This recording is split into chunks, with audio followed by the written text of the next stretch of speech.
Hello dear friends, welcome to my channel. तर विद्यार्थी मित्रांनो, childrens are going to school ह्या पोएमचे आपण इंग्लिश वर्कशॉप पाहणार आहोत, म्हणजेच क्वेश्चन्स आणि आन्सर्स पाहणार आहोत. तर आपला फर्स्ट क्वेश्चन आहे, रीड द पोएम अलाउड. म्हणजे काय करायचं आहे तुम्हाला, ही जी काही पोएम आहे ती मोठ्याने छान म्हणायची. ओके. क्वेश्चन नंबर सेकंड आहे, find at least 2 things from the poem that show the following. काही पॉईंट्स देण्यात आलेले आहेत आणि आपल्याला कवितेमधून अशा 2 गोष्टी शोधून काढायच्या आहेत की हा पॉईंट दर्शवत आहे. जसं फर्स्ट पॉईंट दिला, इट इज अर्ली मॉर्निंग, सकाळची वेळ आहे. असं कोणत्या 2 सेंटेन्स आहेत किंवा 2 कोणत्या ॲक्शन्स आहेत त्याच्यामधून आपल्याला कळतं आहे की सकाळची वेळ आहे. त्यातलं फर्स्ट लाईन आहे, morning light spreads over the earth. सकाळचा जो सूर्यप्रकाश आहे तो अर्थवर, पृथ्वीवर पसरलेला आहे. आणि सेकंड लाईन आहे, the sun after his morning dip in the river. तर सकाळी काय झालं आहे, तर सूर्य काय केलं त्याने, morning dip in the river म्हटलेलं आहे. म्हणजे खूप छान असं जेव्हा आपण सकाळचं वातावरण पाहतो ते किती सुंदर असतं. ऑरेंज असं कलर त्या आकाशामधून आपल्याला दिसत असतो, जणू काही तो आता रिव्हरमधून स्नान करून बाहेर आला आहे जस्ट. अशा पद्धतीने हे सेंटेन्स आपल्याला असं दाखवते की सकाळची वेळ आहे. बी पहा, द ॲटमॉस्फिअर इज प्लीजंट. पूर्ण असं वातावरण प्लीजंट आहे, आनंददायी आहे. तर कोणते 2 सेंटेन्स सांगतायत आपल्याला इथं, तर त्यातलं फर्स्ट आहे, breezes sing their songs of blessings. ब्रीजचा अर्थ होतो वाऱ्याची झुळूक. मी तुम्हाला काही शब्दार्थ दिलेले होते, त्यात सांगितलंच होतं. तर ब्रीजेस म्हणजे सकाळचे जे वारे वाहता आहेत त्या वाहणाऱ्या वारं काय करतात, एक प्रकारे ब्लेसिंग्सची, आशीर्वादाची गाणी गात आहेत. आणि सेकंड सेंटेन्स जर पाहिलं आपण त्यातलं, तर fragrant flowers awaken the sleepy roads with their melodies. आणि सकाळचे जे वेळ आहे अशा वेळेस स्लीपी रोड्स म्हटलेलं आहे त्यांनी. जणू काही हे झोपी गेलेले रोड आहेत, रस्ते आहेत. तर हे जे सकाळी उमलणारे जी फुलं आहेत त्यांच्या सुवासाने, फ्रॅग्रंट म्हणजे त्यांच्या सुवासाने, सुंदर अशा मेलोडियस, गोड अशा मेलोडीज म्हणजे गोड अशा सुवासाने जणू काही ते रस्त्यांनाही जागं करतायत. अशा पद्धतीने आपण 2 सेंटेन्सेस इथं शोधलेत. त्यानंतर आपण क्वेश्चन थर्ड पाहूयात. Apart from the children no other human beings are mentioned in the poem. However, many natural elements are shown to act like persons. Write what each of them does. Okay. तर question थर्डमध्ये काय म्हटलं आहे त्यांनी, apart from the children म्हणजेच काय, कवितेमध्ये जे काही लहान मुलं आहेत त्यांच्या व्यतिरिक्त कोणत्याही माणसांचा उल्लेख केलेला आपल्याला आढळत नाही. आणि असं असलं तरीसुद्धा निसर्गामधले जे काही घटक आहेत ते घटक आपल्याला माणसांसारखं कृती करताना दाखवत आहेत. तर ते काय करतायत हे इथं आपल्याला लिहायचं आहे. आता फर्स्ट जर पॉईंट घेतला, फर्स्ट आपण तो निसर्गातील पहिला घटक जर घेतला तो आहे the sky, Akash. Okay. Bhoj his head in respect. तर आकाश काय करतं आहे, जणू काही त्याचं डोकं आदराने, सन्मानाने काय करतं आहे, बो करतं आहे, झुकवतं आहे. सेकंड आहे द सन. सन काय करतोय, सूर्य काय करतोय, तर dresses in golden muslin and smiles. सोनेरी असं रंगाचा तो दिसतोय आणि जणू काही तो स्माइल करतोय, हसतोय. ब्रीजेस म्हणजे ते वाहणारे वारे काय करतायत, सिंग सॉंग्स ऑफ ब्लेसिंग्स, आशीर्वादाचे, आनंदाचे जे काही गाणे आहेत ते गात आहेत. फ्रॅग्रंट फ्लावर्स काय करतायत, तर awaken sleepy roads with melodies. सुंदर अशा छान अशा सुवासिक फुलांमुळे जणू काही ते रोड जागी होत आहेत. आणि द पीपल, एक वृक्षाचं नाव आहे, वेव्ज हिज हँड्स, जणू काही ते स्वतःचे हात हलवत आहे. ब्रँचेस हवेमुळे ज्या काही फांद्या आहेत त्या हलत आहेत म्हणून म्हटलं waves his hands. Every particle of the earth, आणि पृथ्वी तलावरचं एव्हरी पार्टिकल, प्रत्येक कण आणि कण, throbs like a mother's heart. Throbs म्हणजे धडधडणे, एक प्रकारे आईचं हार्ट, आईचं हृदय ज्याप्रमाणे धडधडत असतं त्याचप्रमाणे हे जे काही अर्थवरचं प्रत्येक पार्टिकल आहे, पार्टिकलचा अर्थ होतो आहे कण. कण जणू काही काय करतोय, तर धडधडतोय. म्हणजे एक प्रकारे ह्या पृथ्वीवरच्या सगळ्याच गोष्टी खूप सुंदरपणे काय काय करतायत हे इथं आपल्याला दिलेलं आहे. Why are these written with a capital letter at the beginning. तर हे सगळे कॅपिटल लेटरमध्ये का देण्यात आलेले आहे? आपण पाहतोय स्कायचा एस कॅपिटल आहे, सनचा एस कॅपिटल आहे, ब्रिजेसचा बी कॅपिटल आहे. Because they are personified. म्हणजेच काय, पर्सॉनिफिकेशन हा अलंकार तुम्हाला माहिती असेलच कदाचित, आणि जरी माहिती नसेल तर पुढे तुम्हाला अभ्यासात तो येणारच आहे. तर हे जे काही नॉन लिव्हिंग थिंग्स आहेत त्यांना ॲज लिव्हिंग बिंग्स ट्रीट म्हणजे केलेलं आहे, म्हणजे एक प्रकारे त्यांच्या ॲक्शन्स दाखवलेले आहेत इथं. ओके, म्हणजे त्यांच्यामध्ये काही ह्युमन क्वालिटीज दाखवलेले आहेत म्हणून त्यांना कॅपिटल लेटरमध्ये देण्यात आलं आहे. सुरुवातीला त्यांचे जे काही लेटर्स आहेत ते कॅपिटल दिले. आता आपण क्वेश्चन 4 घेऊयात. What does time do. वेळ काय करत आहे. What do we understand from his action. आणि त्याच्या ॲक्शन, त्याच्या कृतीमधून आपल्याला काय समजतं आहे. Time sits on an old roof and flies pigeons in the sky. तर टाईम काय करतो आहे, तर एका जुन्या अशा छपरावर जणू काही तो बसला आहे आणि फ्लाईज पिजन्स जे काही कबुतरं आहेत, पक्षी आहेत, तो त्या आकाशामध्ये तो उडवतो आहे.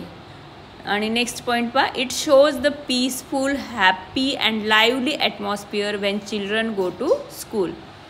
अजून काय दाखवतो आहे टाईम, तर खूप पीसफुल शांततामय असं वातावरण, हॅप्पी खूप आनंदी असं, आणि त्याचबरोबर लाईव्हली ॲटमॉस्फिअर. लाईव्हली म्हणजे कसं, आता मुलं शाळेत जात आहेत छानपैकी, फुलं आहेत ते त्यांचं काम करत आहेत, वारा वाहतोय, सूर्य उगवतोय, आणि स्काय जणू काही, आकाश जणू काही त्याचं हेड तो वाकवतोय, जणू काही तो एक प्रकारे नमस्कार करतोय. अशा पद्धतीने जेव्हा मुलं शाळेत जात आहेत असं सुंदर असं वातावरण तयार करण्याचं काम कोण करतं आहे, तर टाईम करतं आहे. म्हणून व्हॉट डज टाईम डू हे आपण ह्या आन्सरमध्ये दिलेलं आहे. त्यानंतर क्वेश्चन 5 पहा. The whole world is happy because children are going to school. Why is it so. आणि पूर्ण जग खूप आनंदी आहे मुलं शाळेत जात आहेत म्हणून. हे असं का, याचं उत्तर पहा. Because children are the future of the world. मुलं काय आहेत, तर ह्या जगाचं भविष्य आहेत. They are going to school symbolizes hope, growth, learning and joy. आणि त्यांचं शाळेत जाणं काय दाखवतं आहे, तर होप एक आशा आहे, ग्रोथ लर्निंग शिकण्याची, अँड जॉय आणि आनंद, ह्या सगळ्या गोष्टी ते दाखवतं आहे. म्हणजेच काय, मुलं जेव्हा शाळेत जातील, शिकतील, आणि शिकल्यानंतर जी काही त्यांच्या बुद्धिमत्तेमध्ये ग्रोथ होणार आहे, त्यांच्या नेचरमध्ये काही बदल होणार आहे, तर यामुळे काय होणार आहे, तर पूर्ण त्या गावाचं, देशाचं कल्याणच होणार आहे. म्हणून म्हटलं आहे nature and the world रिजॉईस in their progress. आणि एक प्रकारे निसर्ग आणि वर्ल्ड यांचं जो काही प्रोग्रेस होतं आहे, प्रगती होतं आहे, तर एक प्रकारे त्याचा आनंद घेताना आपल्याला दिसतं आहे. म्हणून children are going to school हे एक आनंदाची गोष्ट म्हटली गेली. त्यानंतर 6th क्वेश्चन पहा. If you were to draw a picture of the scene described here what colours will you use. आता समजून घ्या, जे जे काही वर्ड्स आपल्याला इथं दिलेले आहेत त्यांचं जर आपल्याला पिक्चर काढायचं म्हटलं, सीन क्रिएट केलं आपण, तिथं काहीतरी छान रेखाटलं, तर तुमच्या मतानुसार तुम्ही कोणकोणते कलर त्यात यूज करणार. आता स्काय म्हटल्यानंतर आपल्याला माहीत आहे ब्ल्यू कलर आपण त्यात दाखवतो, आणि त्याचबरोबर सूर्याची उगवण्याची वेळ आहे तर विथ गोल्डन रेज. आता म्हणून जी सूर्याची किरणं आहेत ती आपण गोल्डन कलरमध्ये दाखवणार आहोत. सन पहा, सन ब्राईट गोल्डन आणि येलो हे कलर आपण तिथे यूज करणार आहोत सूर्यासाठी. ब्रिजेस म्हटल्यानंतर वाऱ्याची झुळूक कशी soft shown with swaying branches in green. वारा दिसतो का, तर नाही. तर आपण कशा पद्धतीने दाखवणार आहेत त्याला, तर सुंदर अशी हिरवीगार जी झाडं आहेत ती स्वे म्हणजे डोलतायत अशा पद्धतीने आपण वारा दाखवणार आहोत. फ्लावर्स वेगळे वेगळे कलर यूज आपण करून सुंदर असे कलरफुल फ्लावर्स आपण दाखवू शकतो. Red, yellow, pink. People tree. आता पीपल ट्री म्हटल्यानंतर ती कसं dark green leaves with brown trunk. त्याचा जो बुंदा आहे, ट्रंक म्हणजे बुंदा झाडाचा, तो ब्राऊन कलरने दाखवणार आहोत आणि पूर्ण झाड असं डार्क ग्रीन कलरचं आपण दाखवणार आहोत। रोड्स म्हटल्यानंतर आपल्याला माहिती आहे ग्रे सिमेंट कलर टाईप आपण ग्रे कलर त्यात भरणार आहोत विथ ब्राईट सराउंडिंग्स। आणि त्यानंतर पिजन्स माहिती आहे आपल्याला, कबूतर व्हाईट कलर्समध्ये जास्त असतात, ग्रे पण असतात, तर व्हाईट कलर दाखवून flying in the blue sky त्यांना आकाशामध्ये उडताना आपण दाखव। क्वेश्चन 7 पा try to translate a few lines of your favourite song or poem from your mother tongue into English. Marathi एखादं गाणं असेल किंवा पोएम असेल मराठीतून तर तिला आपल्याला इंग्लिशमध्ये ट्रान्सलेट करायचं आहे। आता मराठी लाईन दिली पा, चांदणे शिंपीत जाशी नभात, एक मराठी सॉन्ग आहे ते, तर त्याचं इंग्लिशमध्ये ट्रान्सलेट कसं केलं आहे पा, like stars are sprinkle in the sky. तर अशा पद्धतीने त्या सॉन्गमधले प्रत्येक ओळ आपल्याला इंग्लिशमधून करायचे। तर तुम्हाला याचं जर आन्सर हवं असेल तर तुम्ही मला कमेंटमध्ये कळवायचं, तर मी एक छानशी मराठी पोयम इंग्लिशमधून ट्रान्सलेट करून देईल। ओके, त्यानंतर आपण क्वेश्चन नंबर 8 पाहूयात। List all the verbs in the poem that have the suffix yes. Suffix म्हणजे जो वर्ड्सच्या शेवटी लावला जातो आणि प्रिफिक्स म्हणजे तो वर्ड्सच्या अगोदर लावला जातो, हे माहिती आहे आपल्याला। तर पोयममध्ये सफिक्स यस लावलेले काही वर्ड्स तुम्हाला आढळतील, तर ते वर्ड्स आपल्याला इथं लिहायचे आहेत। कोणकोणते वर्ड्स आहेत, बोज आहे, spreads, dips, waits, smiles, sings, awakens, waves, throbs, flies. तर हे सगळे वर्ड्स आपण इथे लिहिले आहेत। त्यानंतर क्वेश्चन नंबर 9 पहा, write in 2 minutes at least 20 words related to the given word. तर स्कूलमध्ये तुमचे टीचर ही ॲक्टिव्हिटी घेऊ शकतात, खूप छान अशी ॲक्टिव्हिटी आहे। कोणता एक वर्ड सांगायचा आहे आणि त्या वर्डशी त्या शब्दाशी रिलेटेड असे संबंधित असे भरपूर शब्द तुम्हाला आठवतील ते इंग्लिशमधून तुम्हाला लिहायचे आहेत। आता स्कूल म्हटल्यानंतर भरपूर गोष्टी तुम्ही तिथे लिहू शकतात आणि ॲटलिस्ट 20 वर्ड्स तुम्हाला लिहायचे आहेत। ओके, आणि त्यासाठी वेळसुद्धा देण्यात आला आहे, फक्त 2 मिनटात तुम्हाला 20 वर्ड्स लिहून दाखवायचे आहेत। आता स्कूल म्हटल्यानंतर teacher, books, blackboard, homework, bell, chalk, friends, classroom, playground, principal, library, exam, pen, pencil, bag, uniform, recess, lunch box, assembly, desk, water bottle, students, भरपूर काही गोष्टी तुम्हाला इथं लिहिता येतील।